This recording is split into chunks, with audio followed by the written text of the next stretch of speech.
네, 안녕하세요. 계속해서 이렇게 뵙게 돼서 너무 좋습니다. 오늘도 묵주기도 우리 세 번째 시간 이렇게 좀 함께 하려고 합니다. 그래서 먼저 우리 이 나눔 자체를 그 성모님께서 함께 해주시고 또 우리의 바람을 이렇게 깊게 더 깊게 들어주시리라 확신하면서 또 간구해 주시리라 확신하면서 성모송으로 시작하겠습니다. 성부와 성자와 성령의 이름으로. 은총이 가득하신 마리아는 기뻐하소서. 주님께서 함께 계시니 여인 중에 복되시며 태중의 아들 예수님 또한 복되시나이다.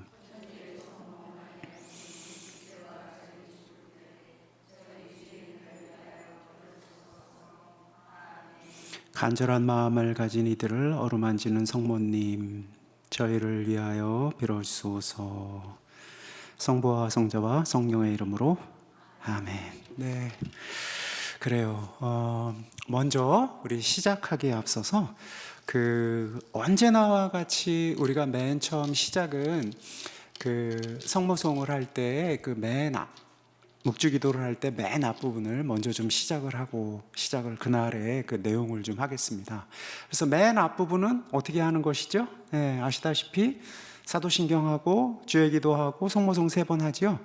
그리고 그 각각의 의미에 관해서 아마 이제 좀 귀에 닳도록 조금씩 반복해서 조금 다른 빛깔로 제가 좀 설명을 좀 드리려고 합니다. 조금씩 다른 빛깔로. 그래서 저런 뜻이었구나 하고 이렇게 서로 좀 이해해 나가면서 우리 사도신경과 주의 기도와 성모송 3번 하고 그 다음 오늘의 신비에 관해서 좀 나누는 시간들을 이렇게 갖도록 하겠습니다.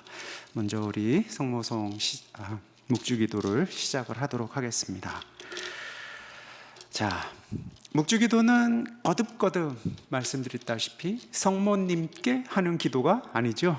묵주기도는 예수 그리스도의 신비를 성모님과 함께 하는 여정인데, 여기 오늘 그동안 쭉 제가 표현했던 것과 다른 단어 하나를 좀 썼습니다. 예수님을 더 깊이 담는 여정이라고. 성모님과 함께 예수 그리스도의 신비를 묵상한다라고 우리가 이야기하는데, 신비를 묵상하는 거에서 멈추는 게 아니라 신비는 보고 담는 여정입니다. 그래서 담는다라는 거구나, 그것도 더 깊이 담는 거구나. 일상으로 우리가 늘 사용하는 말이지만 더 깊이 담기 위해서, 그러니까 성모님의 그 시선으로 예수 그리스도의 신비를 보고 성모님처럼 성모님과 함께 그 여정을 좀 가는, 이 여정에 우리가 좀 참여하는 것이구나. 이 묵주 기도를 통해서 우리 이렇게 이해하고 있습니다. 사도신경은요, 제가 거듭 말씀드리다시피 오로지 하나님을 사랑합니다 라고 이렇게 말로 요약될 수가 있습니다. 사도신경을 한다라면. 그럼 오로지 하나님을 사랑한다라는 게 말이 좀 이상하죠? 오로지? 나도 사랑해야 되고 이웃도 사랑해야 되고 다 해야 되는데 오로지 하나님을 사랑한다라는 게 무슨 뜻일까?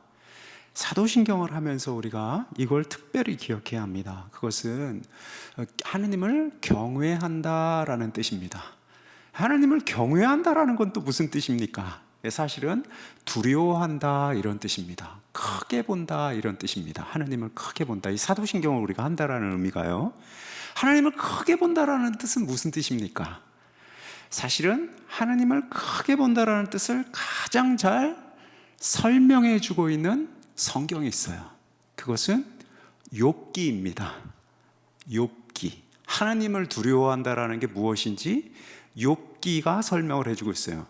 그래서 집에 가서 한번 욥기를 한번 이렇게 펼쳐보시면 좋은데, 욥기가 길어요. 길고 이게 도대체 무슨 얘기야 하고 약간 좀 난감한 상태가 돼요.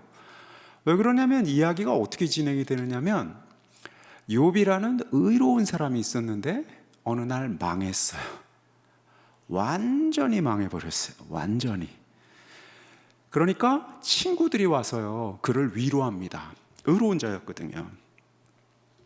그래서 친구들이 셋이 와가지고 위로를 하는데 그 위로가 길어요. 그런데 제가 그거를 싹 요약을 하면 이런 내용이에요. 우리는 네 친구로서 네가 성실하고 의롭게 살아온 것을 잘 안다. 그런데 말이야, 그런데 말이야, 하느님 눈에 보시기에는 또 네가 부족한 게 있을 수 있잖아. 그러니까 죄를 뉘우치고 하느님께 빌면 하느님께서 이렇게 다시 일으켜 주실 거야. 이게 친구들의 조언이에요. 우리 그런 조언 많이 하죠. 보통 그 틀린 말 하나도 없네, 이렇게 생각하기 쉬워요. 그런데 하느님께서 그걸 거짓말이라고 얘기했어요. 틀린 말이라고. 이게 틀린 말이에요. 왜냐하면 욥이 어떻게 그 처지에 다다르게 되었느냐면, 원수, 우리의 영혼의 원수가 하느님께 이렇게 얘기했어요. 저기 의롭다라고 하는 욥, 저 친구 말이에요, 조금만 어려움을 확 치면 당장 당신 배신할 겁니다. 저 사람이 의로운 이유는 복도 많이 받고 이것저것 많이 가지고 있어서예요. 그것 때문에 그가 의로운 겁니다 하고 하느님께 그 원수가 얘기해요. 그러니까 하느님이 아니야, 내 종 욥은 그런 친구 아니야 라고 얘기하니까, 그럼 한번 시험 한번 해보시죠. 저 친구의 가진 거 다 날려버리면 저 친구 아마 펄쩍펄쩍 뛰고 하느님 당신 어디 있냐고 막 하느님한테 삿대질하고 그럴 거예요. 끝까지 당신을 믿을 사람 아닙니다, 이렇게 얘기한 거예요. 그래서 그 시험 때문에 욥이 와장창 무너져 버렸거든요. 와장창 무너졌어요. 그러니까 친구들이 와가지고 뭔가 잘못을 한 게 있지 않느냐라고 얘기를 할 때, 오늘날 우리 감각으로 얘기를 하면 생각하면 안 돼요, 유대인의 어법을. 오늘날 우리는요, 당연히 우리가 완전하지 않은 인간인 걸 아니까 뭔가 하나님께서 우리를 하나님 앞에 우리가 감히 어떻게 고개를 드는 존재겠어요. 그러니까 내가 잘못한 것들 생각해 보면 많으니까 그럼 하나님께서 그걸 벌 주시나 보다, 이렇게 우리가 생각하기 쉬운데, 유대인들은 어떻게 생각하느냐면요, 그렇게 우리 동양인들이 가지고 있는 겸손한 척하는 거랑은 얘기가 좀 달라요. 그들은 어떻게 생각하냐면, 벌 받을 만한 죄 아니면 하느님으로부터 의로운 사람, 이렇게 둘만 있어요. 중간이 없는 거예요. 그러니까 우리는 다 동양 사람들은 다 중간에 있어요. 하나님 앞에서 어떻게 우리가 의로울 수가 있겠어요? 그렇다고 우리가 천하의 지옥에 갈 존재냐? 또 우리 그렇게는 또 안 보거든요. 우린 그냥 요 중간 어디쯤 있어요. 음과 양이 이렇게 조화되듯이 우리는 뭔가 이렇게 좀 두루두루, 악도 좀 우리 안에 끼어 있고 선도 좀 끼어 있고, 이렇게 지금 엎치락 뒤치락 하고 있는 게 우리가 가지고 있는 세계관이에요. 세상을 이해하는. 근데 유대인들한테는 그런 게 아니에요. 하느님 앞에 의롭거나 죄, 딱 이 둘만 있는 거예요.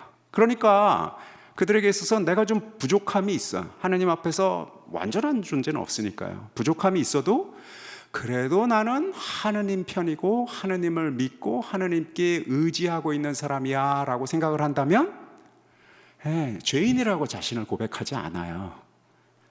이런 차이가 있는 거였어요. 완전해가지고 그 욥이 나 하느님 앞에서 고개 들 수 있어, 이런 얘기가 아니라 그래도 나는 하느님께 희망을 두고 있는 사람이었잖아 라는 뜻이었어요. 죄인이라는 뜻이 아니라. 자, 그런 면에서 내가 죄인이었다고 하느님의 저울로 달아봤을 때 나는 천하의 이런 끔찍한 벌을 받기에 마땅한 죄인이었다고? 솔직히 난 그건 아닌 것 같은데, 나는 그렇게 동의하기 어려운데, 이렇게 욥이 얘기한 거였어요. 친구들은 너는 모르지만 너 죄인이야, 하느님이 죄인이라고 그러는데 네가 뭐라고 죄인이 아니라고 할 거야, 이런 얘기였거든요. 하느님께서는 그 친구들이 잘못되었다라고 얘기를 하신 거예요. 그럼 이거 도대체 어떻게 해야 돼? 욥은 끔찍한 시간들을 많이 겪었어요. 끔찍하고 또 끔찍하고. 그러다 결국 이제 마지막 이야기는 어떻게 되느냐면요, 하나님께서 욥에게 이리 얘기해요. 내가 세상을 만들 때 너 어디 있었느냐? 내가 이런저런 별을 만들 때, 태양을 만들 때 너 어디 있었느냐? 내가 하느님으로서 너에게 내가 하고 싶은 대로 하면 안 되는 것이냐? 이렇게 물어요. 내가 하고 싶은 대로 하면 안 되는 것이냐? 욥은 사실 할 말이 좀 없었죠. 그래도 우린 그렇게 만약 하나님이 얘기하시면 그래도 저한테 이러시면 안 되죠, 마마. 우린 이렇게 얘기할 텐데, 이제 유대인들에게 있어서는 사실은 그건 맞는 얘기니까, 내가 하나님 세상을 빚어내실 때 내가 당신의 모든 것을, 당신의 주관하의 모든 것을 쌓고 무너뜨릴 때 내가 거기에서 이거 내 거니까 이건 손대지 마세요라고 할 권리가 우리에게 없잖아요.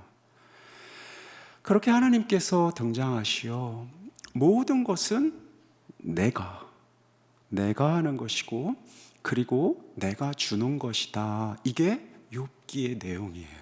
욥이 예 맞습니다 주님, 당신이 거두어 가시고 싶으면 거두어 가시고 주실 거라면 주십시오. 나는 거기에 승복하겠습니다. 이게 이제 욥이 회심한 내용이었어요. 욥은 이해할 수 없다고 계속 정말 나 당신은 믿는데 왜 이러시는지 이해할 수 없다라고 얘기했는데, 하나님은 이해할 수 있는, 이해해야만, 내가 손으로 파악해야만 하는 분이 아니구나 하는 게 욥기의 내용이에요. 그래서 경외한다라는 것은 내가 하나님은 왜 이러저러한 일을 하는구나 하고 이해해야만 한다라는 얘기가 아닌 거예요. 그것보다 더 크고 더 높고 그런 분이라는 사실을 내가 받아들이는 거거든요. 이게 두려움이에요. 그러니까 경외한다라는 거예요. 그러니까 하나님을 내가 가장 오롯이 사랑한다라는 것은 이렇게 두려워한다라는 거예요.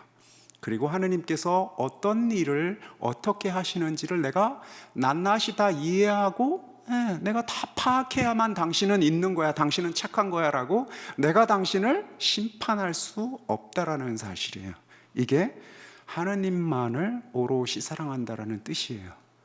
그리고 한 걸음 더 나아가서요, 내가 하나님을 사랑한다, 내가 하나님을 두려워한다라는 건 우리 삶 안에서는요, 그분께서 나를 나보다 더 사랑하신다라는 것을 믿는 거예요. 나는 당신이 나를 사랑한다면 이러한 것을 해주십시오. 나는 이걸 너무나 원하니까 당신이 나를 사랑한다면 이걸 해주십시오 라고 우리가 요구해요. 그죠? 그런데 하나님을 오로지 하나님만을 사랑한다라는 것은 주님, 제가 이것을 원하지만 당신은 저를 위해서 더 큰 것을, 더 깊게 나를 사랑하시는 분입니다라고 믿고 고백하는 거거든요. 왜 그렇게 하시는지는 우리가 다 알 수 없을 때도 많아요. 온 우주의 끝을 우리가 잴 수 없듯이. 이게 하나님을 가장 오롯이 사랑한다라는 뜻이에요. 사도신경을 하는 이유가 바로 이 내용이에요. 이 내용이 이렇게 길게 있는 내용이에요. 하나님만을 경외하고 사랑한다는 내용이에요. 주의 기도는요, 우리가 주의 기도, 교회가 전통적으로 이 묵주기도를 할 때 주의 기도를 하는 것은 교회의 공동체를 위해서, 그리고 제가 그것을 남을 위한, 내 바깥을 위한이라고 이렇게 표현을 했어요. 맞는 얘기입니다. 황금률이라는 얘기 들어보셨습니까? 주님의 설교, 주님의 하나님 나라 선포를 요약을 하면 이 황금률로 요약할 수가 있습니다. 이 주의 기도는요, 이 황금률이 요약되어 있는 기도예요. 황금률이 무엇입니까? 두 종류의 황금률이 있는데요. 첫 번째는 모든 것을 다하여 하나님을 사랑하라, 이거예요. 이게 가장 빛나는 율법이에요. 모든 것을 다하여 하나님을 사랑하라, 첫째. 그게 주의 기도 전반부예요. 하늘에 계신 우리 아버지부터 해서 당신의 나라가 오시라고, 당신의 뜻이 이루어지라고, 당신이 가장 귀한 분이시고 당신이 가장 빛나시는 거룩한 분이라고 고백하는 거예요. 두 번째 부분은 뭐냐면요, 이 당신의 하나님 나라 선포의 내용의 전반전은 하느님이 가장 크신 분이라는 사실, 이건 우리 사도신경 제가 설명드린 이 하느님을 경외해야 한다라는 것과 연결되어 있죠. 이 두 번째 부분은 굉장히 중요한데, 그것은 네 이웃을 자기 몸처럼 사랑해라 하는 내용이에요. 그러니까 하느님만이 가장 귀한 분이고 동시에 이제 네 이웃을 내 몸처럼 사랑하라는 내용이 이 두 번째 황금률이에요. 주의 기도는 두 번째 후반전은요, 일용할 양식부터 죄를 용서하고 그 다음 유혹에 빠지지 않으라는 이 내용이요, 다른 모든 사람들을, 내 바깥에 있는 사람 중에는 내가 사랑하는 사람도 있고 사랑하지 않는 사람도 있는데, 이 사람들을 나처럼, 나 자신처럼 사랑하라는 거예요. 이게 가능한 얘기야 도대체? 쉽지 않죠. 당연히 쉽지 않습니다. 은혜가 필요한 이야기이고, 그리고 우리 인간적으로 내가 이 세상을 살면서 좀처럼 마주하기 어려운 현실인데, 하나님께서 왜 이야기를 그냥 이게 부과, 의무사항으로 이것을 해주셨을까요? 아니에요. 이 두 가지를 실행을 할 때 우리에게 무엇이 오느냐면요, 깊은 기쁨이 오기 때문에 그래요. 흔들리지 않는 기쁨이 오기 때문에 그래요. 흔들리지 않는 기쁨. 그 기쁨을 교회는 뭐라고 표현하느냐면 영원한 구원, 영원한 생명이라고 표현해요. 이 두 가지 황금률이 내 안에 살아있을 때 우리는 영원한 생명으로 들어가는 거거든요.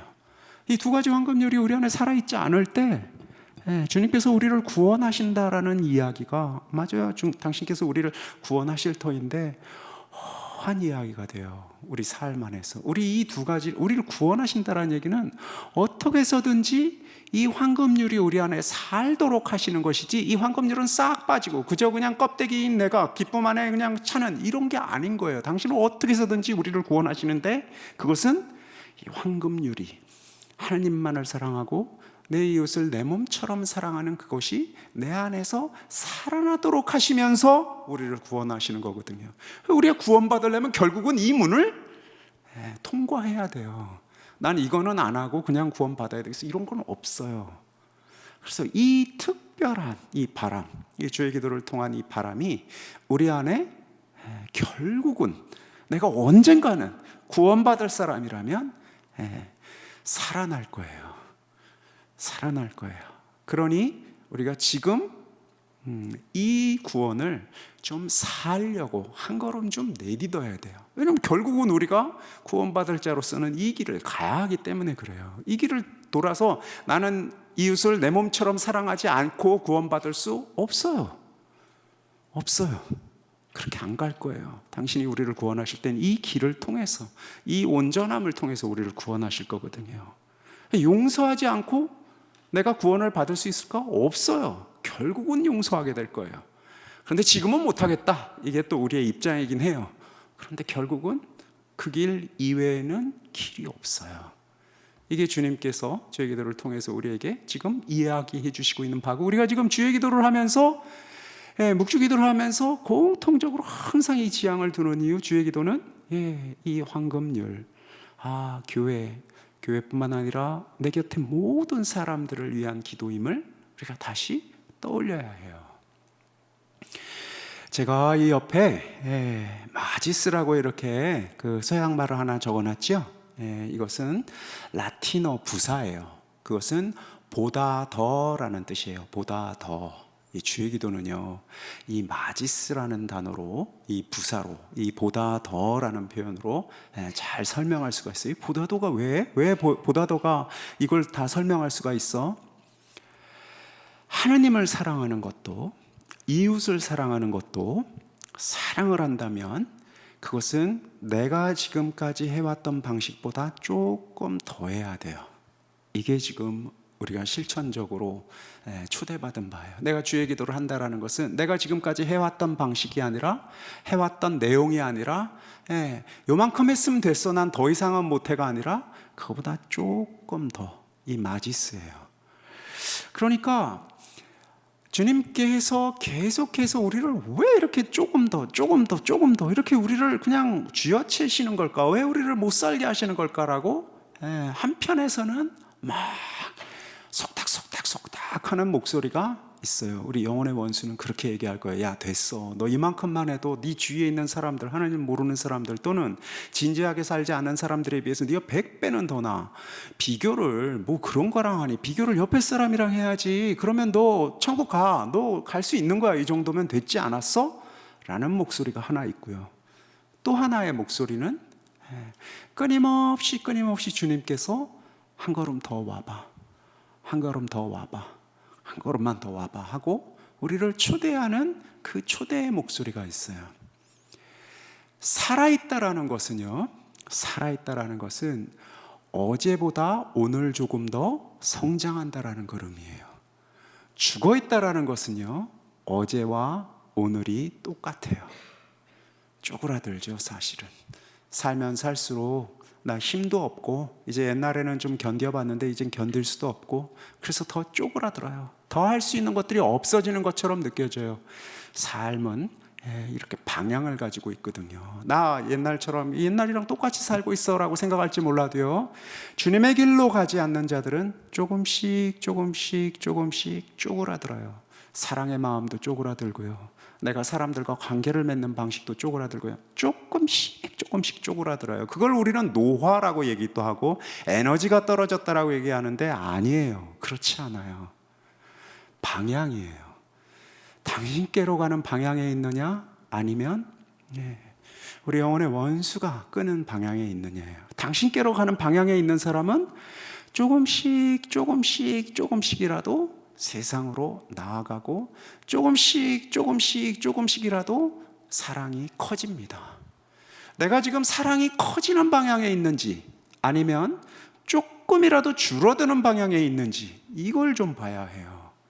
이게 내가 지금 어디에 있는지를 보여주고 있어요. 삶의 길에 있는지 죽음의 길에 있는지, 이 두 가지를, 이건 방향이거든요. 내가 얼마나 짜드락하니 사랑을 하느냐 안 하느냐가 중요하지 않아요. 내가 지금 어느 방향으로, 오늘 하루는 어제보다 어느 방향으로 조금 움직이고 있는가, 이걸 봐야 돼요. 이 방향이거든요. 그래서 주의 기도는 이렇게 끊임없이 우리를 마지스, 보다 더의 방향으로 우리를 끌고 가요. 주님께서 우리를 못 살게 굴기 위해서 조금 더 사랑하라고요? 아니요. 살아있게 만들기 위해서. 살아있다라는 것은, 우리가 살아있다라는 것은 어제보다는 오늘, 오늘보다는 내일 조금 더 사랑이 커진다라는 거거든요. 성장한다라는 거예요. 살아있기 때문에 그래요. 어제의 사랑법은 죽고 오늘의 사랑법이 또 새로 생기는 거예요. 어제까지 용서했으면 이거로 이제 난 내 몫은 다 했어가 아니라, 오늘의 용서를 또 해야 되고 내일의 용서는 또 해야 돼요. 이만큼 봐줬으면 되지 뭘 또, 조금 더. 이게 주의 기도가 이야기하고 있는 살아있음이에요. 이게 일용할 양식을 이야기하시는 이유예요. 주님께서 우리에게 주시는 일용할 양식은요, 오늘까지예요. 내일의 양식은 또 새로 먹어야 돼요. 나 이제까지 이것으로 당신의 양식을 충분해가 아니에요. 그건 다 놓고 내일의 양식을 또 먹어야 돼요. 내일도 우리가 용서받아야 하는 사람들입니다. 마찬가지로 내일도 우리가 또 누군가를 용서해야 합니다. 내일도 우리가 유혹을 받습니다. 오늘도 유혹을 받듯이 그렇게 우리가 끊임없이 유혹에서 벗어나기 위해서 당신께 의지해야만 합니다. 우리가 이렇게 하듯이 남들도, 우리의 벗들도, 우리의 원수들도 그렇게 끊임없이 오늘의 양식과 용서와 유혹으로부터 벗어나는 그 도전 앞에 서는 것이거든요. 우리가 지금 그것을 떠올리고 또 떠올리는 거예요. 어디에서 떠올리냐면 당신께서 나를 이렇게 초대하신 바로 이 현장에서. 이게 지금 우리의 주의 기도거든요. 그래서 이 주의 기도를 통해서 주님, 내가 더 사랑하렵니다 하고 고백하는 거예요. 더 사랑하렵니다. 그냥 지금까지의 사랑들을 떠올리는 게 아니라 한 걸음 더 나아가겠습니다. 내가 그동안은 여기까지는 못했는데 이제 이 한 걸음으로 마음을 조금 움직여 보겠습니다 하고, 첫 번째, 두 번째 성모송은 믿음과 희망과 사랑이라고 했죠. 믿음은 그 사람의 어떤 기능적인 부분을, 거래 관계를 잘 완수해 줄 것이라 해서 믿는 것이 아니라 크게 그 사람을, 크게 그 존재를, 믿음을 주는 것이라고 했어요. 그리고 희망은 끊임없이 믿음을 주는 게 그저 공허하게 당신을 믿습니다가 아니라 내 삶의 구체적인 바람들을 끊임없이 당신께 봉헌하는 거라고 했어요. 주님, 제가 지금 이 여정에 있습니다. 자, 이것 좀 들어주십시오 하고 당신께서 들어주시고, 당신께서 또 내 이 희망을 이렇게 변형시켜 주시고 모든 것을 이루어 주시도록 봉헌하는 거였어요. 그리고 그렇게 당신으로부터 받은 그 다양한 그 선물들을 세상과 나누는 것, 이것이 신망의 삼덕이를 청한다라고 했고, 이것은 커져야 합니다. 성장해야 합니다.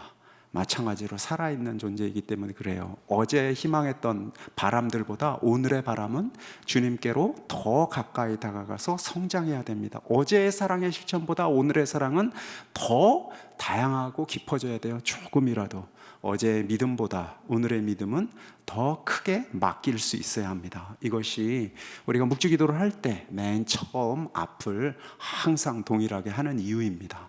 그 다음 우리의 각각의 지향들은 이제 그 신비 안에서 이제 해 나갈 수 있겠죠. 자, 그런 의미에서 우리 묵주기도 앞에 맨 처음 우리 공통의 지향을 가지고 우리 사도신경부터 영광송까지 하도록 하겠습니다. 성부와 성자와 성령의 이름으로. 전능하신 천주 성부, 천주의 창조주를 저는 믿나이다. 그 외아들 우리 주 예수 그리스도님, 성령으로 인하여 동정 마리아께 잉태되어 나시고 본시오 빌라도 통치하에서 고난을 받으시고 십자가에 못 박혀 돌아가시고 묻히셨으며 저승에 가시어 사난에 죽은 이들 가운데서 부활하시고 하늘에 올라 전능하신 천주 성부 오른편에 앉으시며 그리로부터 사니와 죽은 이를 심판하러 오시리라 믿나이다. 성령을 믿으며 거룩하고 보편된 교회와 모든 성인의 통공을 믿으며 죄의 용서와 육신의 부활을 믿으며 영원한 삶을 믿나이다. 아멘. 하늘에 계신 우리 아버지, 아버지의 이름이 거룩히 빛나시며 아버지 나라가 오시며 아버지의 뜻이 하늘에서와 같이 땅에서도 이루어지소서.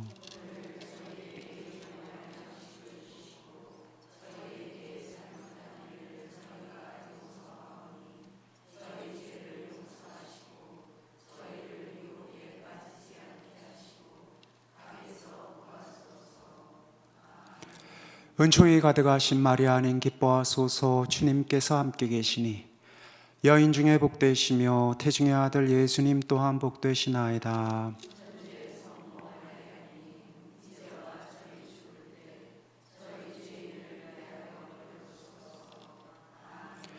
은총이 가득하신 마리아님 기뻐하소서. 주님께서 함께 계시니 여인 중에 복되시며 태중의 아들 예수님 또한 복되시나이다.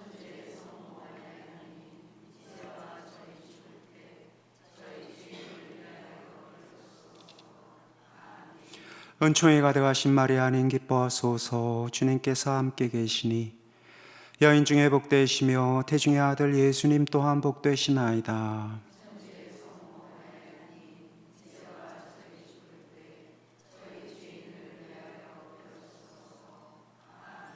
영광이 성부와 성자와 성령께.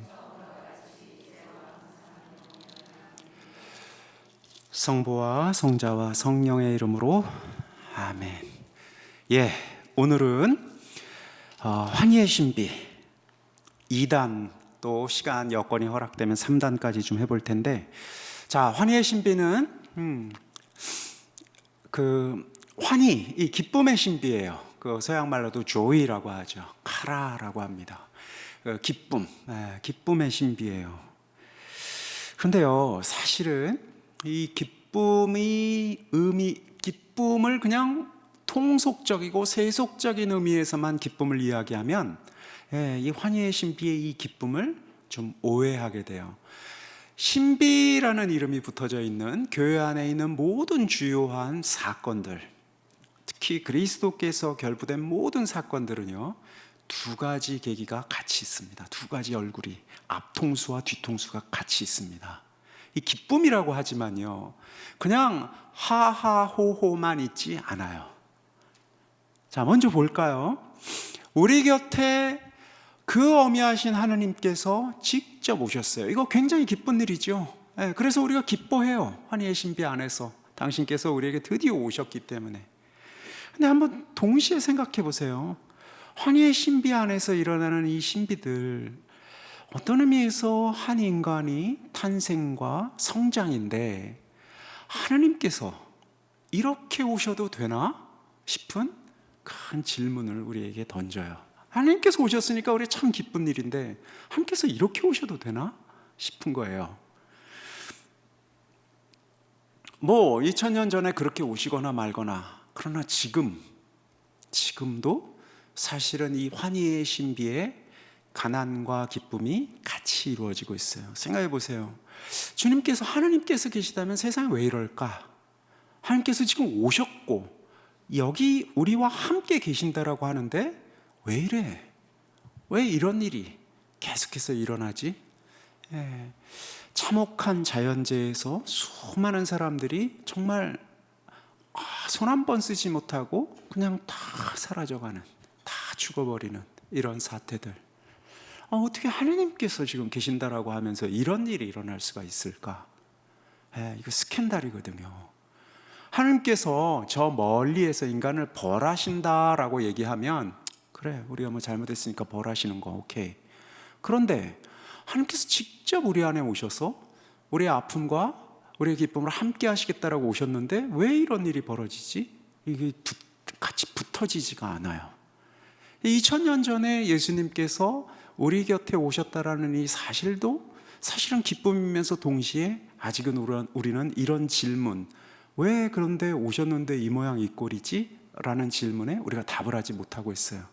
그러니까 환희의 신비라고 얘기해서 기쁨의 신비라고 이야기할 때 우리가 이 신비를 신비답게 묵상한다, 이 신비답게 깊게 새긴다, 깊게 마음 안에 품는다라는 것은 이 두 가지 얼굴을 같이 가져간다라는 걸 의미해요. 나 믿는 사람이니까 이런 의심이나 불편함은 제거해버려야지. 아니요. 생생하게 우리 삶 안에서 당신이 여기 나와 함께 계시는데 왜 내 삶이 이렇지요?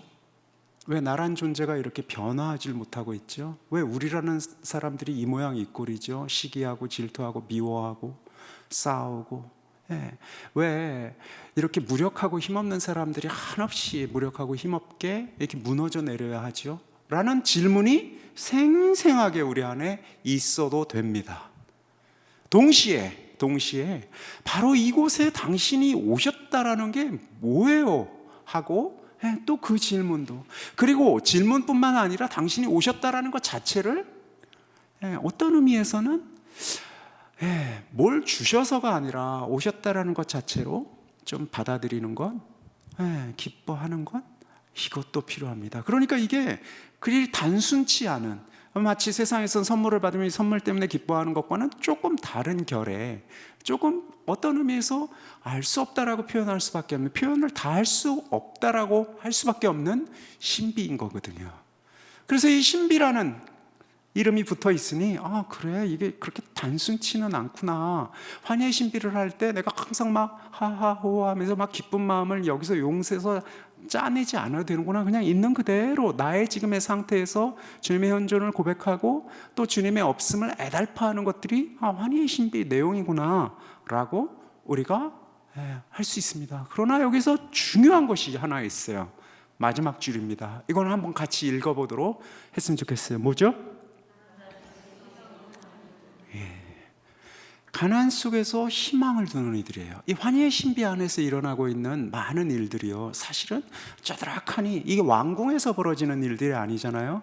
그리고 이것이 일어났을 때 사람들이 무엇인가를 알아보는 이야기들도 변방의 사람들이에요. 목동들, 그리고 곧 떠나버리는 천사, 그리고 성전에서 오래 있었다라고는 하지만 그 사람들이 이야기가 온 세상 사람들에게 막 널리 퍼져서 힘을 얻게 되는 이야기가 아니라 변방의 이야기들, 그들이 계속해서 희망을 두고 증언해온 이야기들. 그래서 뭔가 이렇게 좀 자잘하게 부서져 버리는 그런 증언들이거든요. 그 증언에 우리가 참여하는 거예요. 그 증언에, 그 가난한 사태를 그럼에도 불구하고 여기 주님이 계십니다 하고 우리 역시 고백하는 행위예요. 이게 지금 우리가 환희의 신비 안에서 할 내용이에요. 이게 지금 우리가 내가 참여할 내 몫이에요. 환희의 신비를 통해서 여러 가지 신비들을 묵상하면서 이거구나가 아니라 이렇게 가난한데 다른 사람들은 이 세상에 지금 이 신비를 내놨을 때 뭐 하는 짓이냐, 그런 거 믿어도 그만 안 믿어도 그만이야, 그런 거 뭐하러 믿어 라고 함부로 던져질 바로 이 사태를 아니야, 이거 굉장히 너 몇 번, 이거 10번 하면 뭐 안 되던 일도 돼 하는 이런 부적고 같은 것이 아니에요.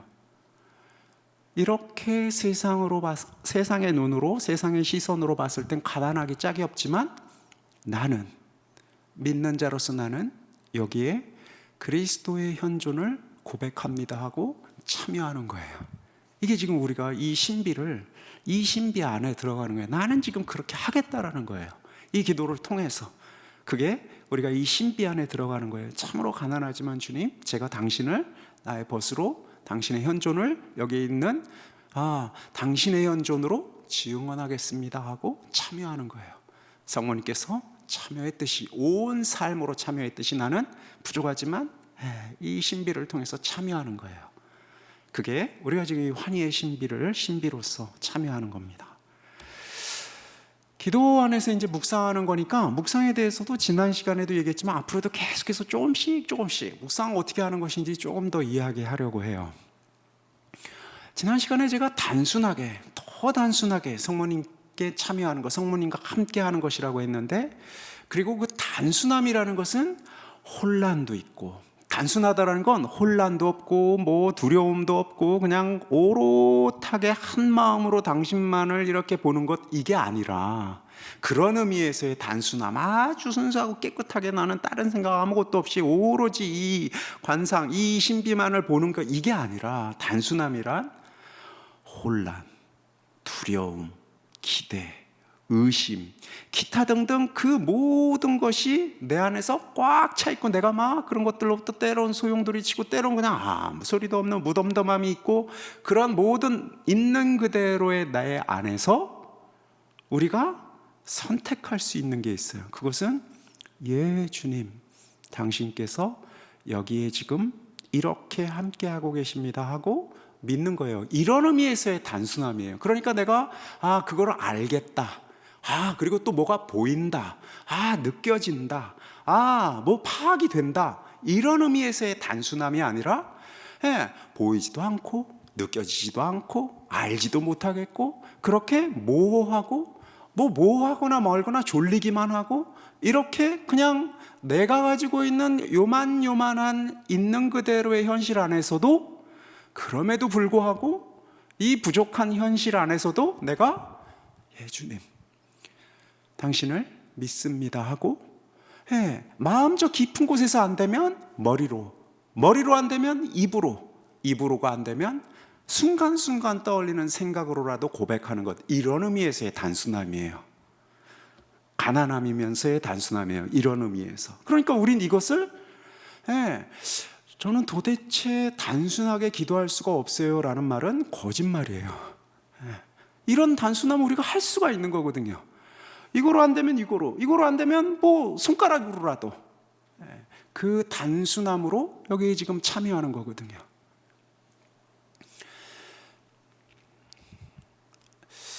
육 년 전에 이제 저희 아버지가 돌아가실 때 제가 병상에 있었어요. 갑자기, 정말로 건강하신 분이었었는데 갑자기 쓰러지셨어요. 갑자기 하루아침에.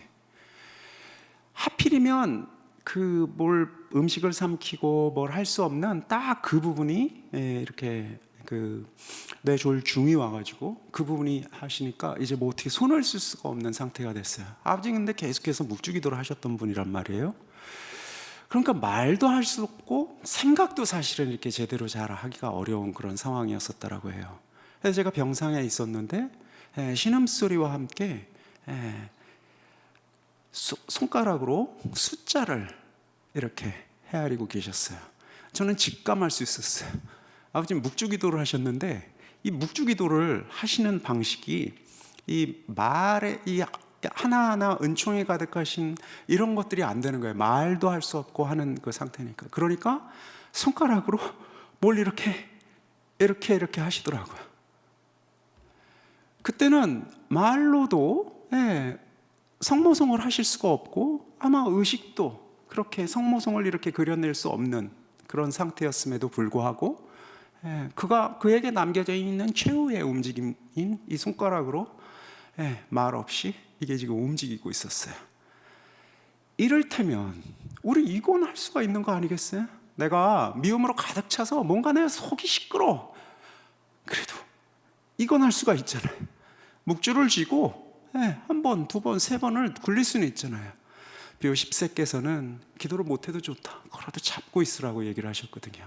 그러니까 신학자들이 야 그게 무슨 기도냐 하고 비난을 엄청 많이 했어요. 저렇게 하니까 우리 교회가 이렇게 그렇다고. 그런데 지금에 와서는 시간이 지나면 진짜와 가짜가 구별되듯이 기도란 할 수 있는 모든 방식으로 내 최후의 작은 것들을 가지고 그렇게 단순하고 가난하게 하는 거거든요. 이 자리에서 나는 지금 온갖 가지 뭐가 많아서 나 도저히 안 될 때는 잡고라도 있는 거예요. 그분은 아셔요. 그분은 그 마음을 꿰뚫어서 가장 좋은 것을 이렇게 취하시는 분이잖아요. 그 단순함이 우리에게 지금 필요해요. 그렇게 단순하라는 거예요. 내가 얼마나 순수하고 그것으로 뭐 그거 안에 신비 안에 단순하게 들어간다라는 게 아닙니다. 가난하고 또 가난하게 하라는 뜻이에요. 자, 그 다음에요. 단순하다라고 해서요. 우리가 이 작용 하나를 또 놓치면 안 됩니다. 이게 지금 오늘에서 지금 하나 더 해야 할 포인트예요. 신비를 묵상을 할 때요. 단순하게 한다라고 해서 그저 한갓진 우리 세속적인 것들로 푹 빠져 있으라는 얘기가 아닙니다. 나 지금 나를 계속 사로잡고 있는 여러 가지 것들이 있어요. 그럼 그거 그냥 계속 생각해도 되나? 그렇게 하면서 그냥 안 된다, 나 아무것도 지금 할 수가 없어 라고 이렇게 물러 앉으면서 할까요? 아니에요. 단순하게 하되 끊임없이 우리가 가야 할 곳이 있어요. 그곳은 어디냐면 주님께서 움직이고 살아내셨던 바로 그 삶이에요. 그것을 우리가 무엇을 통해서 아나요? 복음을 통해서 알아요. 무엇을 통해서 아나요? 복음을 통해서 알아요. 그러니까 우리가 성경을 귀하게 읽고 그 이야기 속으로 다시 또 들어가고 해야 해요. 우리 참 복된 사람들입니다. 어떤 의미에서 복되느냐면요, 이 묵주기도를 지금 우리가 이 신비를 할 때요, 성경을 교회가 모든 신자들이 이렇게 흔하게 읽을 수 있도록 된 게 얼마 안 된 이야기예요. 100년이 안 된 이야기예요. 이게 100년이.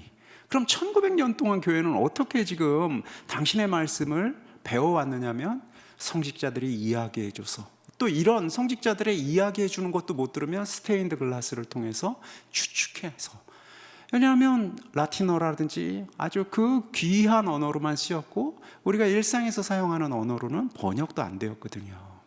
그러니까 바티칸 공예 2차 공예 이후로 이제 우리가 이런 성경을 우리말로 이렇게 다양하게 읽고 이렇게 우리가 보고 있는 거예요. 물론 그 전에도 이제 성경을 우리가 번역해서 보곤 했지만, 그래서 더 본격적으로, 특별히 이제 미사 안에서 우리가 이렇게 하는 것은 이제 바티칸 공예 2차 공예 이후로 이렇게 하게 됐지만, 성경을 이렇게 우리가 흔연하고 넓고 다양하게 읽는 게 그렇게 오래전 이야기가 아니라는 사실이에요. 자, 그러면 이렇게 귀한 선물을 받은 우리들이니까 우리 성경 안에서 특별히 신비들이 이야기하고 있는 이 대목들을 조금 더 깊게 좀 읽고 더 자세하게 읽고 그런 노력을 좀 해야 돼요. 이를테면요, 우리가 신비를 지금 이야기하잖아요. 그러면 주님께서 잉태하신 신비, 또 성모님께서 엘리사벳을 방문하심을 묵상합시다 하고, 이렇게 제목만 가지고 우리가 이 묵주기도를 좀 하는 경향이 있어요. 제목만 가지고. 그런데 실은요, 이 제목만 가지고 하라고 이 제목을 정해놓은 게 아니었어요. 만약에 우리가 지금처럼 제목만 가지고 기도를 하는 것이었다면 길게 이 제목들을 만드셨을 거예요. 그런데 이 제목은요, 한마디로 얘기해서 이쪽으로 가세요라는 안내판 같은 거거든요. 그래서 그 안내판을 가지고 좀 들어가 봐야 돼요. 잉태하심을 묵상합시다 하면 잉태하심의 전반과 후반전에 있었던 그 많은 이야기들 속으로 우리가 좀 참조하고 들어가야 돼요. 성모님께서 엘리사벳을 방문하셨다라는 그 사실만이 아니라 성경이 이야기하고 있는 내용이 있거든요. 방문하셔서 엘리사벳과 대화하였고, 또 그 안에서 성모 찬송이라는 아름다운 기도를 또 하셨거든요. 이런 내용 전체를 우리가 신비로서 같이 보아야 하고 들어야 하고 그 안에 참여해야 되는 내용이에요. 그러니까 이거 좀 노력을 해야 되는구나. 내가 묵주기도를 할 때 그동안 그냥 딱 제목만 읽고 그 제목이 가리키고 있는 그 문으로는 들어가지 않았다라는 사실을 우리가 조금 좀 돌아봐야 돼요. 내용을 좀 알아야 되거든요. 그런 의미에서 성경을 좀 볼 필요가 있습니다. 그 앞뒤로 이어지는 이야기들을 다 좀 보라고 초대한 거거든요. 자, 여기에 이제 또 한 가지 좀 숙제가 있어요. 제가 이제 그 성경 말씀 어떤 내용이다라고 조금 풀이를 하고 좀 이렇게 나누긴 할 텐데, 성경 말씀을 벌써 우리가 딱 들을 때마다 불편함, 뭔가 좀 열등감 같은 것들이 있어요. 보면 볼수록 성경 말씀이 무슨 뜻인지 잘 모르겠는 경우가 많거든요. 그렇잖아요. 내가 성경 말씀을 좀 보려고 해도 이게 무슨 뜻인지 잘 모르겠어. 이럴 경우 있지요. 그래서 내가 성경 말씀을 가지고 잘 묵상을 하려고 하는데, 만약에 내가 성경 말씀을 가지고 잘 묵상을 하려면 성서를 좀 잘 알아야 될 것 같아요. 아니면 누군가가 좀 잘 설명해 줘야 할 것 같아요. 그렇지 않으면 성경 말씀을 제대로 묵상하기가, 제대로 성경 말씀 안에 들어가기 어려울 것 같아 라고 이렇게 한 번도 생각 안 해보신 분 없을 거예요. 그죠? 우리 다 그런 배고픔, 가난함을 좀 느껴요. 뭔가 조금 더 잘 내가 성경을 이해하고 싶은. 근데 지금 우리가 이 묵상, 특별히 기도 안에서, 이 묵주기도만이 아니에요. 기도 안에서 성경 말씀을 맛들이는 길은 그 길이 아닙니다. 그 길이 아니에요. 성서를 내가 얼마나 정확하게 잘 아느냐는 도움이 되긴 하되 그것이 핵심적인 내용은 아닙니다. 왜 그러냐면 비유를 한번 들어볼게요. 제가 여러분에게 누구를 가서 좀 한번 만나보라고 얘기를 했다 치자고요. 그럼 그 사람에 대한 정보를 제가 딱 줬어요. 어디 가면 이 사람 이러한 사람이니까 이 사람의 말은 이렇게 얘기할 땐 이 사람이 이런 뜻을 가지고 하는 얘기입니다 하고, 제가 그 사람의 말, 의미, 그 다음 그 사람의 배경, 그 사람이 어떤 사람인지를 여러분에게 다 줬어요. 그러면 이 사람은 이런 말을 하는 사람이고, 이 사람이 이런 말을 할 때는 과거에 이러이러한 경력들이 있으니까 내가 이런 말은 이렇게 하는 거를 이렇게 알아들어야 하고 준비를 잔뜩 하죠. 그러면 내가 그 사람을 만났을 때 그 사람이 하는 얘기를 듣는 재미가 좀 있을 거야. 이 사람 이렇게 얘기하네, 이게 이런 뜻이라고 했는데 이게 이렇게 얘기를 했구나 하고, 내가 그 사람을 조금 더 잘 알 거예요. 그죠? 누구 만나러 갔을 때 그 사람에 대한 사전 정보, 성장 배경이라든지 부모님 그리고 그 사람의 직업이라든지 그런 거를 자세히 알고 있으면, 그런 정보집을 하나 내가 가지고 가면 그 사람 만났을 때 훨씬 도움이 되겠죠. 당연히 도움이 될 거예요. 그 사람이 말하는 말 한마디라든지 이런 것들이. 그런데요, 만약에 내가 이거를 안 가지고 그냥 놓고 그 사람을 만나러 갔어요. 그런데 그 사람이 이런 얘기를 저런 얘기를 하는 것들이 당연히, 그러니까 내가 이 정보집보다는 덜 정확하게 그 사람의 이야기를 들었을지도 몰라요. 듣게 될지도 몰라요. 그런데 만나러 갔을 때 내 마음이 어떤 상태였냐면요, 내가 이 사람이 어떤 사람인지를 마음으로 좀 느껴봐야 되겠다. 그리고 내가 이 사람을 지금 사람을 만나러 가는 거니까 그 사람의 성장 배경이라든지 그 사람이 뭐로 하는지 이런 걸 다 놓고 그냥 오롯하게 내 눈에 비춰지고 내 마음에 비춰지는 바로 그 사람을 내가 먼저 좀 봐야 되겠다. 그 다음 내가 그 사람의 이런 정보를 그 다음 봐야 되겠다. 이렇게 생각할 수도 있겠죠. 여러분은 어느 쪽입니까? 내가 어떤 사람을 만나러 갈 때 일단 이 두툼하게 그 사람에 대한 정보를 다 가지고 가는 쪽입니까? 아니면 그냥 일단 그 사람은 내가 있는 그대로 선입견 없이 좀 이렇게 좀 보겠다. 어느 쪽일 것 같아요? 사람마다 다를 거예요. 장사를 하는 사람이라면요, 정보를 잘 알고 가야죠. 내가 장사를 그 사람하고 해서 거래를 뭔가 할 사람이면 정확하게 이 사람이 어떤 사람인지, 그동안 거래는 어떻게 해왔는지, 신뢰할 만한 사람인지 아닌지 정보를 잘 알고 가서 말하는 말이 뭘 의미하는지 잘 파악을 한 다음에 가서 만나야 되겠죠. 그런데 내가 정말 마음을 두고 앞으로 함께 해야 할 그 친구를 지금 내가 만나야 되겠다라고 얘기를 한다면, 요새 오늘날의 친구란 반쯤은 거래 관계일 수도 있으니까 뭐 그런 경우에도 정보를 좀 가지고 가야 되겠다라고 생각할지 몰라도 어떤 의미에서 순수한 어떤 만남을 위해서라면 다 놓고 사람을 좀 먼저 느껴보려고 노력할지도 모르겠어요. 비유가 좀 적절하지 않았을지도 모르겠습니다. 제가 어떤 한 분이 성경을 굉장히 열심히 읽었더라고요. 성경이 또돌러져질 정도로 때가 자욱하게 이렇게 묻었어요. 그리고 거기에 막 이렇게 줄도 많이 쳐놨어요. 그리고 막 꽃표도 해놓고 이렇게. 그래서 너무 정말 그러니까 나이가 많이 드신 할머니였어요. 너무 근데 마침 그분이 이렇게 펴가지고 이렇게 하시는 부분이 제가 그때 읽고 있던 대목이었었어요. 그래서 너무 반갑기도 하고 한편에서는 이런 생각이 들었어요.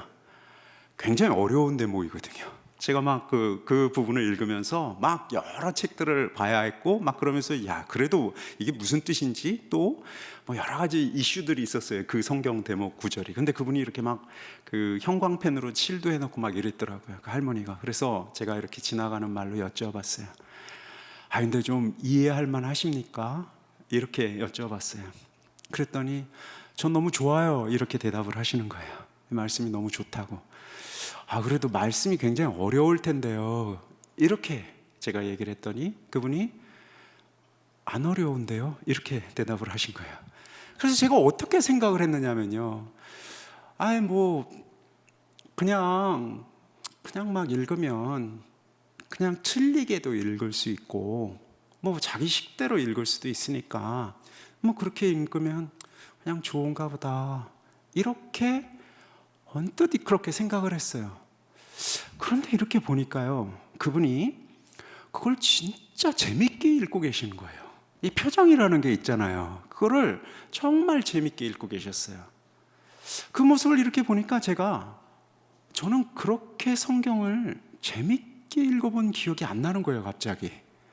정말 이렇게 마치 좋은 사람 만나듯이 그렇게 그걸 읽고 계시는 거예요. 근데 나는 그래 본 기억이 안 나는 거거든요. 항상 성경을 읽을 때면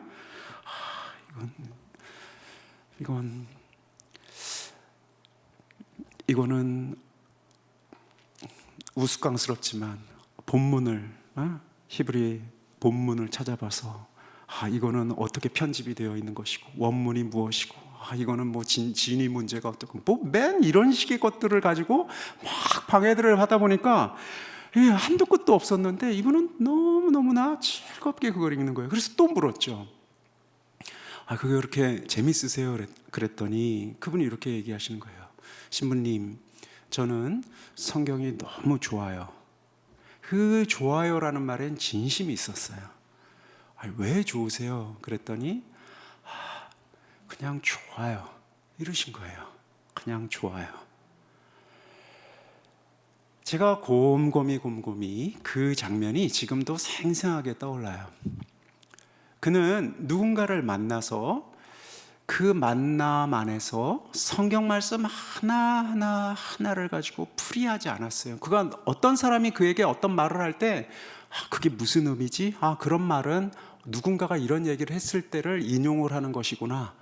그건 또 이런 뜻을 가지고 있구나. 이렇게 그와의 대화를 해석하는 게 아니라 그 말이 아니라 말하는 그 사람이 좋았던 거예요.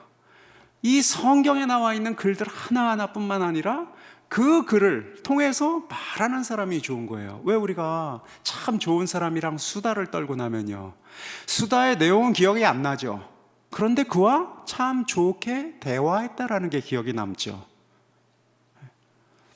물론 수다의 내용도 중요해요. 그러나 더 본질적으로 중요한 것은 이 만남이거든요. 그러니까 우리가 지금 이 성경 구절, 지금 신비를 묵상을 할 때는 내가 이 신비를 얼마나 정확하게 역사적으로 복원해내느냐, 고고학적으로 복원해내느냐, 성서학적으로 복원해내느냐, 이건 지금 2차적인 거예요. 이 안에서 일어난 사람을, 이 안에서 일어난 일을 먼저 마음으로 좀 느껴보려고 하는 게 필요해요. 마음으로. 실제로 체험하지 않은 일인데 그게 마음으로 느껴지는 게 가능한가? 예, 가능해요. 가능할 뿐만 아니라 그것이 그 마음으로 느끼는 믿음이 주님께서 우리와 소통하고자 하는 길이었어요. 그게 부활하신 뒤에 끊임없이 믿으라고 이야기한 게, 나를 만지는 게 아니라 믿으라고 얘기하신 주님의 뜻이었어요. 그러니까 우리가 오늘 이 신비를 할 때도 당신이 우리 곁에 계시고, 또 어머니를 통해서 엘리사벳을 방문하셨던 그 정경이 얼마나 정확하게 내가 복원해내느냐 아니냐는 2차적이에요. 그 이야기들을 통해서 내 마음 안에 남겨지는 것들로 족해요. 그것으로 족합니다. 사실은 그것을 통해서 그게 생명력 있게 더 그 이야기들은 살아날 거예요. 끊임없이 우리의 삶 안에서 뿌리를 내리면서. 그래서 여기에 있는 분 한 분 한 분의 이야기가 다 다른 이야기가 돼서 이 성모송, 이 묵주기도의 이 신비 하나하나가 큰 숲을 이룰 거예요. 그래서 억만 가지의 이야기가 이렇게 자라날 겁니다. 그게 주님께서 우리를 통해서 하시고자 하는 복음의 선포이고 성장이에요. 우리가 그 한 나무가 되어야 합니다. 그래서 우리는 좀 그렇게 당신을 만나야 합니다.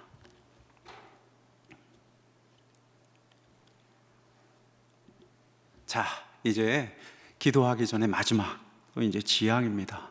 이 지향이 계속 중요하기 때문에 제가 지향을 좀 나누고 싶어요. 지난주에 제가 지향을 이야기하면서 각각의 신비를 할 때 이제 보편 지향을 우리가 앞에서 두었어요.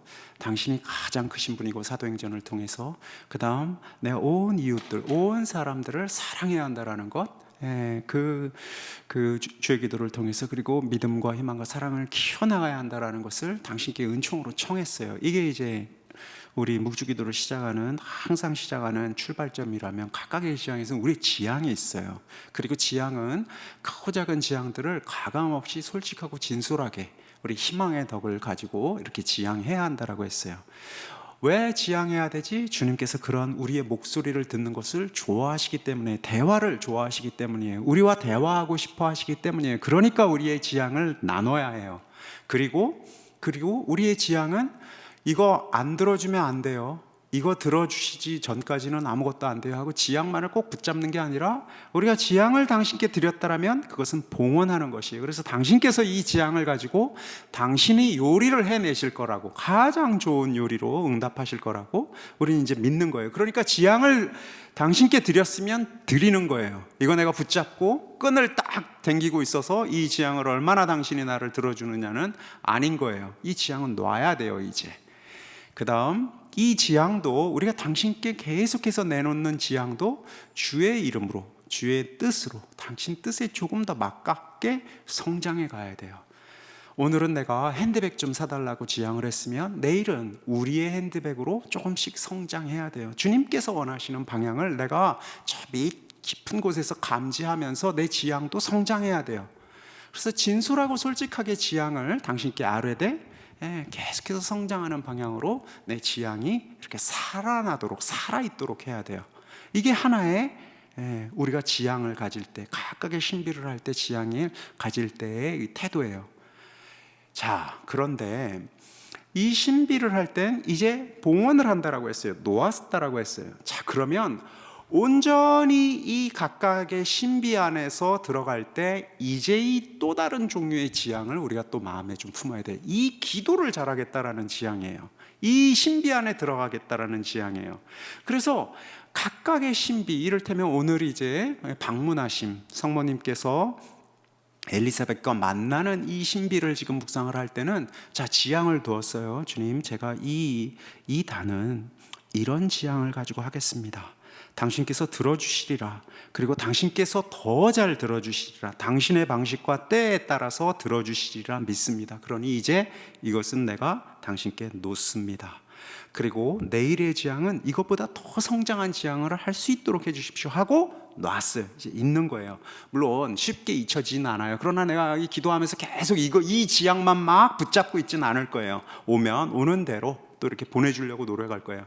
그 대신 나는 이제 또 어떤 지향을 좀 두어야 하느냐면, 내가 이 신비 안에 조금 더 깊게 들어가겠다. 다시 말해서 신비 안에 깊게 들어간다는 것은 이 신비 안에서 성모님을 담겠다. 성모님을 통해서 예수님의 신비 안에 들어가겠다라는 지향을 가져야 돼요. 뭐 그거야 기도할 때 당연히 그런 거 아니야? 그렇지 않아요.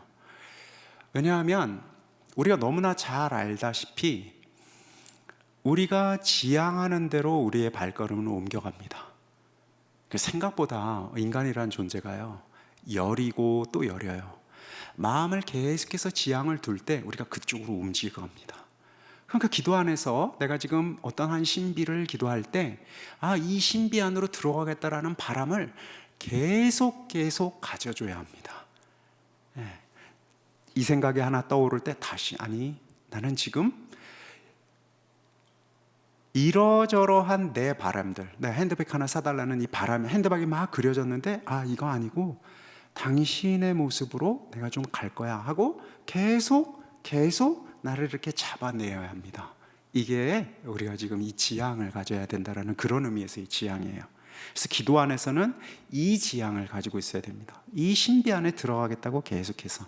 그러니까 묵주기도를 쭉 할 때, 이제 성모송을 할 때 하나 했는데 뭐 이런저런 생각이 났어요. 그럼 다시 또 어디로 가야 되냐면 이 지향으로 돌아가야 됩니다. 또 다른 막 생각이 나서 성모송 자체가 지금 헷갈리는 상황이, 그래도 다시 이 지향으로 가고, 이렇게 끊임없이 그쪽으로 돌아가려고 내 마음을 움직여야 합니다. 이게 우리가 지금 기도 안에서 가져야 할 지향입니다. 혹시 여기까지 내용 중에서 질문 있으십니까? 제가 말도 빠르고 그러니까 이게 또 동영상으로 볼 수 있어요. 보시면서 혹시 이 부분 놓쳤다 하는 부분들은 다시 한번 보십시오. 자, 오늘은 제 2단을 하겠습니다. 성모님께서 엘리사벳을 방문하심을 묵상합시다. 우리가 보통 이렇게 하고선 그 다음 바로 그냥 주의 기도로 넘어가죠. 거듭 말씀드렸지만 교회가 성모님께서 엘리사벳을 방문하시면 묵상합시다 라는 얘기는 이 말만 한마디 하고 그냥 기도하라는 내용이 아니었어요. 성모님께서 엘리사벳을 방문하셨다라는 이 내용을 우리가 좀 구체적으로 알 수 있다면 너무나 귀한 거예요. 우린 지금 그런 능력이 되거든요. 성경을 읽을 수 있으니까. 그래서 이 성모님께서 엘리사벳을 방문하셨을 때 무슨 일이 일어났고 방문이 뭘 의미하는지 우리가 조금 성경을 통해서 이해할 필요가 있어요. 제가 길지 않으니까 조금 쭉 읽을게요. 루카복음 1장 39절에서 45절, 이 방문한 내용이고요. 그 다음 그 방문에서 아주 귀한 그 찬송이 터져 나옵니다. 성모 찬송이라고 하는데 46절에서 56절까지의 말씀이에요. 한번 읽어볼게요. 마리아가 엘리사벳을 방문하다 그 무렵에 마리아는 길을 떠나 서둘러 유다 산악 지방에 있는 한 고을로 갔다. 그리고 스가랴의 집에 들어가 엘리사벳에게 인사하였다. 엘리사벳이 마리아의 인사말을 들을 때 그의 태 안에서 아기가 뛰놀았다. 엘리사벳은 성령으로 가득 차 큰 소리로 외쳤다. 당신은 여인들 가운데서 가장 복되시며 당신 태중의 아기도 복되십니다. 내 주님의 어머니께서 저에게 오시다니 어찌 된 일입니까? 보십시오. 당신의 인사말 소리가 제 귀에 들리자 저의 태 안에서 아기가 즐거워 뛰놀았습니다. 행복하십니다. 주님께서 하신 말씀이 이루어지리라고 믿으신 분. 이게 우리 엘리사벳의 고백이었고, 그러자 마리아가 말하였다. 내 영혼이 주님을 찬송하고 내 마음이 나의 구원자 하느님 안에서 기뻐 뛰니 그분께서 당신 종의 비천함을 굽어보셨기 때문입니다. 이제부터 과연 모든 세대가 나를 행복하다 하리니 전능하신 분께서 나에게 큰 일을 하셨기 때문입니다. 그분의 이름은 거룩하고 그분의 자비는 대대로 당신을 경외하는 이들에게 미칩니다. 그분께서는 당신 팔로 권능을 떨치시어 마음속 생각이 교만한 자들을 흩으셨습니다. 통치자들을 왕좌에서 끌어내리시고 비천한 이들을 들어 높이셨으며 굶주린 이들을 좋은 것으로 배불리시고 부요한 자들을 빈손으로 내치셨습니다. 당신의 자비를 기억하시어 당신 종 이스라엘을 거두어 주셨으니 우리 조상들에게 말씀하신 대로 그 자비가 아브라함과 그 후손에게 영원히 미칠 것입니다. 마리아는 석 달가량 엘리사벳과 함께 지내다가 자기 집으로 돌아갔다. 제가 뚜루루 한번 읽었는데요.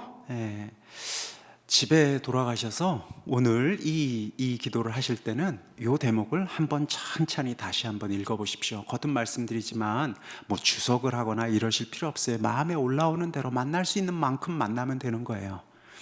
자, 이 이야기는요, 사실은 귀한 이야기인데 만남의 이야기입니다. 근데 이 만남이 어떤 지금 만남이냐면요, 이게 재밌는 만남이에요. 이 사람들을 먼저 좀 봅시다. 두 처지의 사람이 지금 만났는데요, 둘 다 임신한 사람들이에요. 하나 나이 드신 분이고 하나는 젊은 처지인데 둘 다 남들이 보기엔 굉장히 한심한 사람들입니다. 나이 드신 분은요, 애 낳고 이제 아이가 성장할 때까지 키울 만한 보증이 안 되는 사람이에요. 그리고 낳다가도 어떻게 될지 몰라요. 굉장히 늦은 노산이기 때문에. 그래서 사람들은 한편에서는 뭐 걱정을 많이 하면서 측은한 마음으로 바라볼 그런 사람입니다. 또 한 사람은 뭐 너무나 잘 알다시피 그냥 잉태한 아주 어린 처녀인데, 소문은 소문을 돌아 온 세상이 다 알겠죠. 남편 요셉의 아이가 아니라는.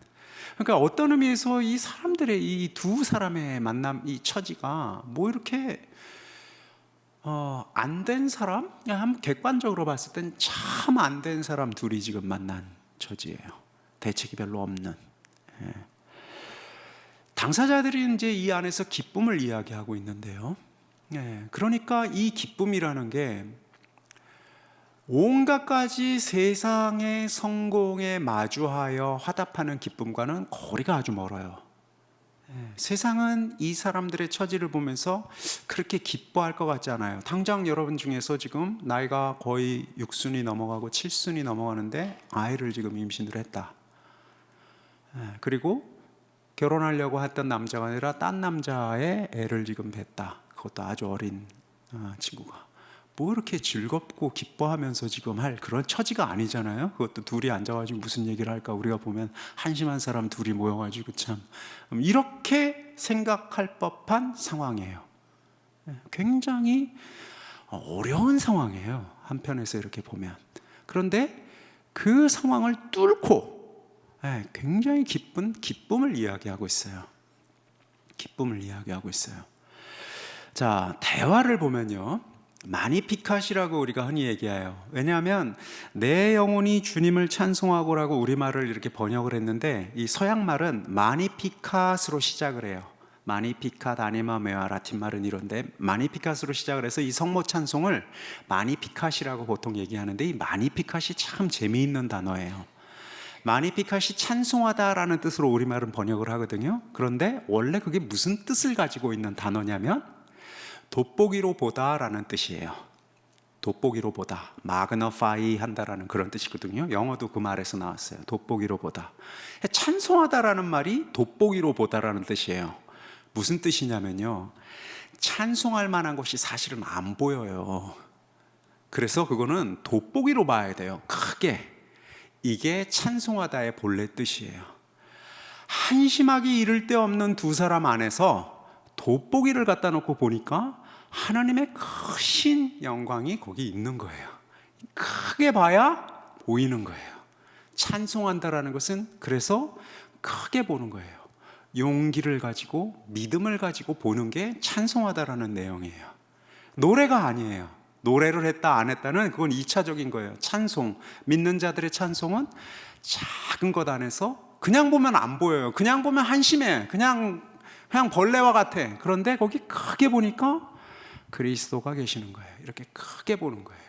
마니피캇의 내용이 다 그렇게 작은 것 안에서 큰 것을 고백하는 내용이에요. 비천한 종을 굽어보셨다라고? 이 비천한 종 안에서 큰 것을 보는 거예요. 굶주린 자들 안에서, 힘없는 자들 안에서, 버려진 사람들 안에서 큰 것을 보는 것. 이게 마니피캇의 내용이거든요. 그러니까 지금 이 두 분의 뱃속 안에 안 보여요, 하나님의 구원이. 그런데 그들은 작은 것을 크게 보면서 희망하고 있거든요. 그러니까 지금 이 만남 안에서 우리는 마니피캇을 지금 해야 하는 거예요. 그죠?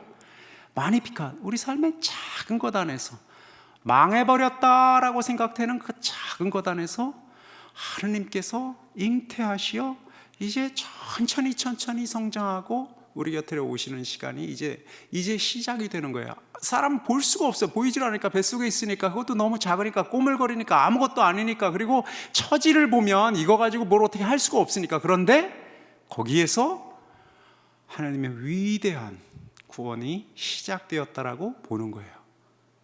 자, 그럼 이 환희의 신비 2단 안에서 우리가 배워야 할, 지향해야 할 은총은 무엇입니까? 우리 아주 작은 것 안에서, 이건 정말 끔찍해 라고 얘기했던 바로 그곳 안에서 하느님께서 계심을, 하느님의 현존을 그렇게 성장해내고 계심을, 그렇게 우리와 함께 지금 일어나고 계심을 고백하는 거예요. 그게 지금 환희의 신비 2단의 내용이에요. 그 작은 곳 안에서 이렇게 성장해내시는, 그리고 그 기쁨은 이게 좀 그려지십니까? 춤입니다. 춤. 성모님과 엘리사벳이, 그리고 또 뱃속에 있는 이 춤의 주인공으로는 안 보이지만 같이 춤추고 있는 거거든요. 그래서 이 작은 것을 크게 볼 때는 이렇게 홀로만이 아니라 더 작은 사람들, 나처럼 아주 약하고 어려운 사람들, 그 어깨를 걸고 같이 추는 춤이에요. 그곳 안에서 주님께서도 함께 추시기 때문에 그래요. 용서한다라는 것은 바로 이렇게 그 안 되고 안 된 내 용서가 필요로 한 바로 그와 함께 이 춤을 추는 거거든요. 그 안에서 하나님께서 지금 살아계심을 고백하는 거예요. 이게 환희의 신비 2단의 내용입니다. 이 말씀, 제가 지금 나눠드린 말씀을 하나하나 기억 못하셔도 아무 상관없어요. 그냥 지금 이 말씀 안에서도 마음에 좀 남겨지는 것들이 있거든요. 그럼 그걸 가지고 작은 것을 크게 이렇게 보면서, 아니면 하나도 안 남겨질 수 있어요. 그러나 우리 삶 안에서 이렇게 뿌리를 내려가면서 성장하도록 좀 허락해 주세요. 좀 놓아주세요. 그러면 이렇게 자라날 겁니다. 그렇게 우리는 이 신비 안에 함께 하는 것입니다. 우리 이 신비 묵주기도 제2단, 그 환희의 신비 2단을 이 마음으로 한번 같이 바치는 것으로 우리 이 시간을 좀 이렇게 정리하겠습니다.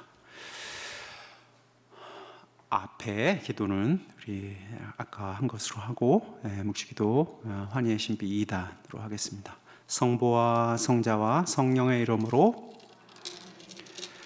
하늘에 계신 우리 아버지, 아버지의 이름이 거룩히 빛나시며 아버지 나라가 오시며 아버지의 뜻이 하늘에서와 같이 땅에서도 이루어지소서.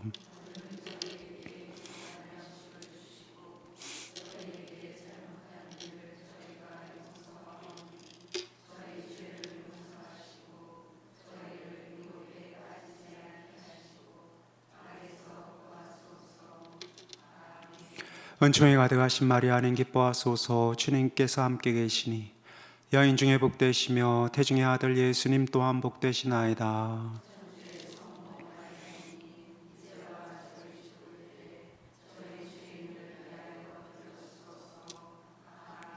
은총이 가득하신 마리아는 기뻐하소서. 주님께서 함께 계시니 여인 중에 복되시며 태중의 아들 예수님 또한 복되시나이다.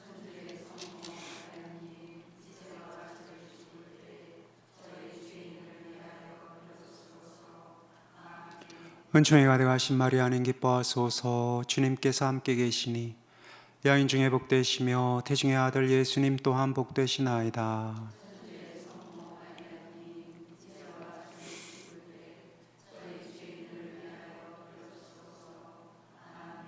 은총이 가득하신 마리아는 기뻐하소서. 주님께서 함께 계시니 여인 중에 복되시며 태중의 아들 예수님 또한 복되시나이다.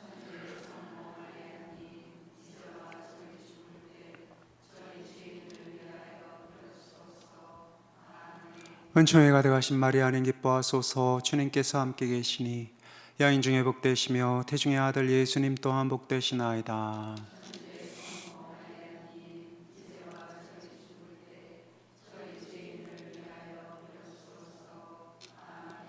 은총이 가득하신 마리아는 기뻐하소서. 주님께서 함께 계시니 여인 중에 복되시며 태중의 아들 예수님 또한 복되시나이다.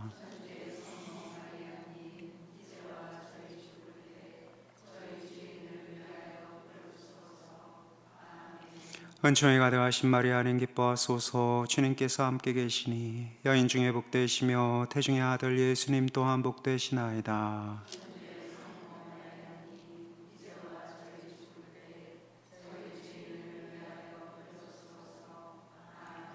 은총이 가득하신 마리아는 기뻐하소서. 주님께서 함께 계시니 여인 중에 복되시며 태중의 아들 예수님 또한 복되시나이다.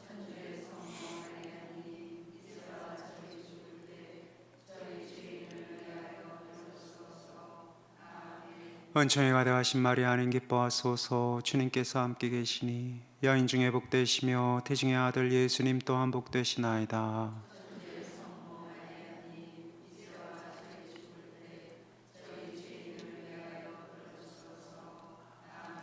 은총이 가득하신 마리아는 기뻐하소서. 주님께서 함께 계시니 여인 중에 복되시며 태중의 아들 예수님 또한 복되시나이다.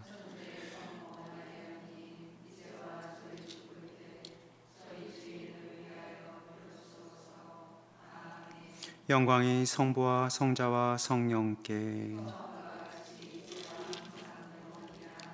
예수님, 저희 죄를 용서하시며 저희를 지옥불에서 구하시고 연옥 영혼을 돌보시며 가장 버림받은 영혼을 돌보소서.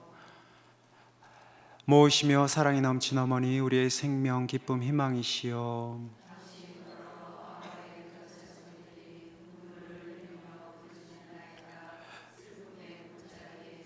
우리들의 보호자 성모님, 불쌍한 저희를 인자로 눈으로 굽어보소서.